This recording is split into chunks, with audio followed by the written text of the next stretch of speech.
ദക്ഷിണേന്ത്യയിൽ ഒരു സംസ്ഥാനം ബി.ജെ.പി. ഭരണത്തിന് കീഴിലാകാൻ പോവുകയാണോ, അല്ലെങ്കിൽ ആ സംസ്ഥാനത്തെ ഒരു വലിയ നേതാവ് ബി.ജെ.പിയിലേക്ക് വരാൻ പോവുകയാണോ എന്ന ചോദ്യങ്ങളാണ് പല ഭാഗത്തു നിന്നും ഉയർന്നു വരുന്നത്. ശശി തരൂരിനെ കുറിച്ചല്ല പറഞ്ഞു വരുന്നതും, ഡി.കെ. ശിവകുമാറിനെ കുറിച്ചാണ് പറഞ്ഞു വരുന്നത്. കർണാടകയാണ് തട്ടകം. കർണാടകയിൽ സ്വാഭാവികമായിട്ടും ബി.ജെ.പിക്ക് വലിയ സ്വാധീനമുള്ള, ബി.ജെ.പി. ഇവിടെ ഭരിച്ചുകൊണ്ടിരുന്ന ഒരു സംസ്ഥാനമാണ്. ആ കർണാടകയിലെ ഡി.കെ. ശിവകുമാർ ഇപ്പോൾ ബി.ജെ.പി. ലൈനിൽ പ്രവർത്തിക്കുന്നു എന്നുള്ള ആരോപണങ്ങൾ ശക്തമായി കൊണ്ടിരിക്കുകയാണ്.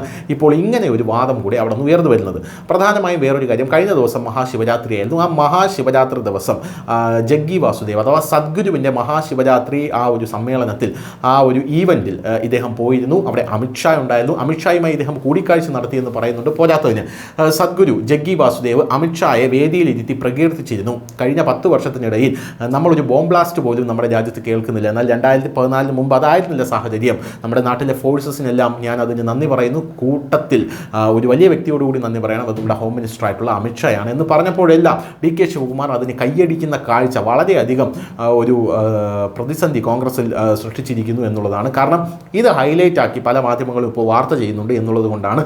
അതുമാത്രമല്ല, ഡി.കെ. ശിവകുമാർ കുംഭമേളയ്ക്ക് പോയതും കോൺഗ്രസിന് ഇഷ്ടപ്പെട്ടിട്ടില്ല എന്നുള്ളതാണ് പ്രധാനപ്പെട്ട ഒരു കാര്യം. കുംഭമേളയ്ക്ക് അദ്ദേഹം പോകുക മാത്രമല്ല ചെയ്തത്, അദ്ദേഹം യോഗി ആദിത്യനാഥിൻ്റെ കുംഭമേളയിലെ ആ ഒരു സംവിധാനത്തെ, അദ്ദേഹം അതിനെ ഏകീകരിച്ചതിൻ്റെ, ഏകോപിപ്പിച്ചതിൻ്റെ ആ ഒരു സിസ്റ്റത്തെ വളരെ വലിയ രീതിയിൽ പ്രകീർത്തിക്കുകയും ചെയ്തു ഡി.കെ. ശിവകുമാർ. അപ്പോൾ ഈ ഒരു സാഹചര്യത്തിൽ അദ്ദേഹം ബി.ജെ.പിയോട് കൂടുതൽ അടുക്കുകയാണോ എന്നുള്ള ചോദ്യങ്ങളാണ് ഉയർന്നു വരുന്നത്. കഴിഞ്ഞ ദിവസം അദ്ദേഹം അമിത്ഷായുള്ള ആ ഈവൻറ്റിൽ, മഹാശിവരാത്രി ഇവൻറ്റിൽ പോയപ്പോൾ അദ്ദേഹം അമിത്ഷായുമായി കൂടിക്കാഴ്ച നടത്തിയോ എന്നുള്ള ചോദ്യം കോൺഗ്രസ് ഉന്നയിച്ചിരുന്നു. എന്നാൽ ഞാൻ അങ്ങനെ ഒരു കൂടിക്കാഴ്ചയും അമിത്ഷാ കേന്ദ്ര ആഭ്യന്തരമന്ത്രിയുമായി നടത്തിയില്ല എന്നാണ് ഡി.കെ. ശിവകുമാർ പറയുന്നത്. അദ്ദേഹം അതെല്ലാം നിരസിക്കുകയാണ്. ബി.ജെ.പിയിൽ ചേർന്നേക്കുമെന്ന അഭ്യൂഹങ്ങളാണ് ഇപ്പോൾ തുടങ്ങിയിരിക്കുന്നത് ഈ ഒരു വിഷയത്തോടു കൂടി. എന്തായാലും ഞാനൊരു കോൺഗ്രസ്സുകാരനാണ്, ഞാൻ ബി.ജെ.പിയിലേക്ക് പോകില്ല എന്ന് അദ്ദേഹം തന്നെ വ്യക്തമാക്കുന്ന ഒരു സാഹചര്യവും ഉണ്ടാക്കിയിട്ടുണ്ട്. ഞാൻ അമിത്ഷായെ കണ്ടിട്ട് പോലുമില്ല, സദ്ഗുരു എന്നെ ക്ഷണിച്ചു, പക്ഷേ ഞാൻ പോയില്ല. ഞാൻ ജന്മനാ ഒരു ഹിന്ദുവാണ്, എല്ലാ മതങ്ങളെയും സ്നേഹിക്കുന്നു. ഇതിനർത്ഥം ഞാൻ ബി.ജെ.പിയുമായി ഒരു അലയൻസിന് പോകുന്നു, അടുക്കുന്നു എന്നുള്ളതല്ല എന്നാണ് ഡി.കെ. ശിവകുമാറിൻ്റെ നിലവിലുള്ള വാദം എന്ന് പറയുന്നത്. ഞാൻ മാധ്യമങ്ങളിലും സോഷ്യൽ മീഡിയയിലും കണ്ടിട്ടുണ്ട്, എൻ്റെ സുഹൃത്തുക്കളും വിളിച്ച് ഞാൻ ബി.ജെ.പിയുമായി അടുക്കുന്നുണ്ടോ എന്ന് ചോദിക്കുന്നുണ്ട് എന്ന് ഡി.കെ. ശിവകുമാർ പറയുന്നു. പക്ഷേ അങ്ങനെയല്ല കാര്യം എന്നും അദ്ദേഹം പറയുന്നുണ്ട്. ഞാൻ ജന്മന ഒരു കോൺഗ്രസ്സുകാരനാണെന്നാണ് അദ്ദേഹം പറയുന്നത്. പോരാത്തതിന് അദ്ദേഹം മഹാകുംഭമേളയുടെ ഒരുക്കങ്ങളിൽ മുഖ്യമന്ത്രി യോഗി ആദിത്യനാഥെ പ്രകീർത്തിച്ചത് വലിയ വിഷയമായി മാറിയിട്ടുണ്ട്.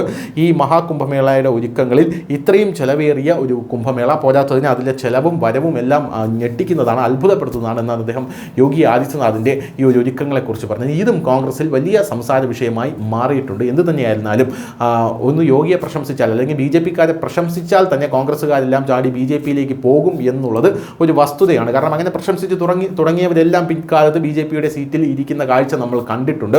അപ്പോൾ ആ ഒരു ഭയമാണ് കോൺഗ്രസിനെ കർണാടകയിൽ ഉപമുഖ്യമന്ത്രിയായിട്ടുള്ള ഡി.കെ. ശിവകുമാർ, നമുക്കറിയാം ഡി.കെ. ശിവകുമാറാണ് അവിടെ കോൺഗ്രസിനെ കർണാടകയിൽ ഭരണത്തിലെത്തിക്കുന്നതിൽ സ്തുത്യർഹമായ പങ്ക് വഹിച്ചത്. അതിനുശേഷം അദ്ദേഹം മുഖ്യമന്ത്രി സ്ഥാനം ചോദിച്ചെങ്കിലും അദ്ദേഹം സിദ്ധരാമയ്യ അവിടെ മുഖ്യമന്ത്രിയാവുകയായിരുന്നു. അദ്ദേഹത്തിന് ഉപമുഖ്യമന്ത്രി സ്ഥാനം കൊണ്ട് തൃപ്തിപ്പെടേണ്ടി വന്നു. കോൺഗ്രസ് അദ്ദേഹത്തിനെ അനുനയിപ്പിച്ച് നിർത്തിയിരിക്കുകയായിരുന്നു. അപ്പോൾ ഈ ഒരു സാഹചര്യങ്ങളെല്ലാം കൂട്ടിച്ചേർത്ത് വായിക്കുമ്പോൾ അദ്ദേഹത്തിന് ബി.ജെ.പിയിലേക്ക് പോകുന്നു എന്ന ആരോപണത്തിൽ കഴമ്പുണ്ട് എന്നാണ് പല രാഷ്ട്രീയ നിരീക്ഷകരും പറയുന്നത്. News desk, news India Malayalam.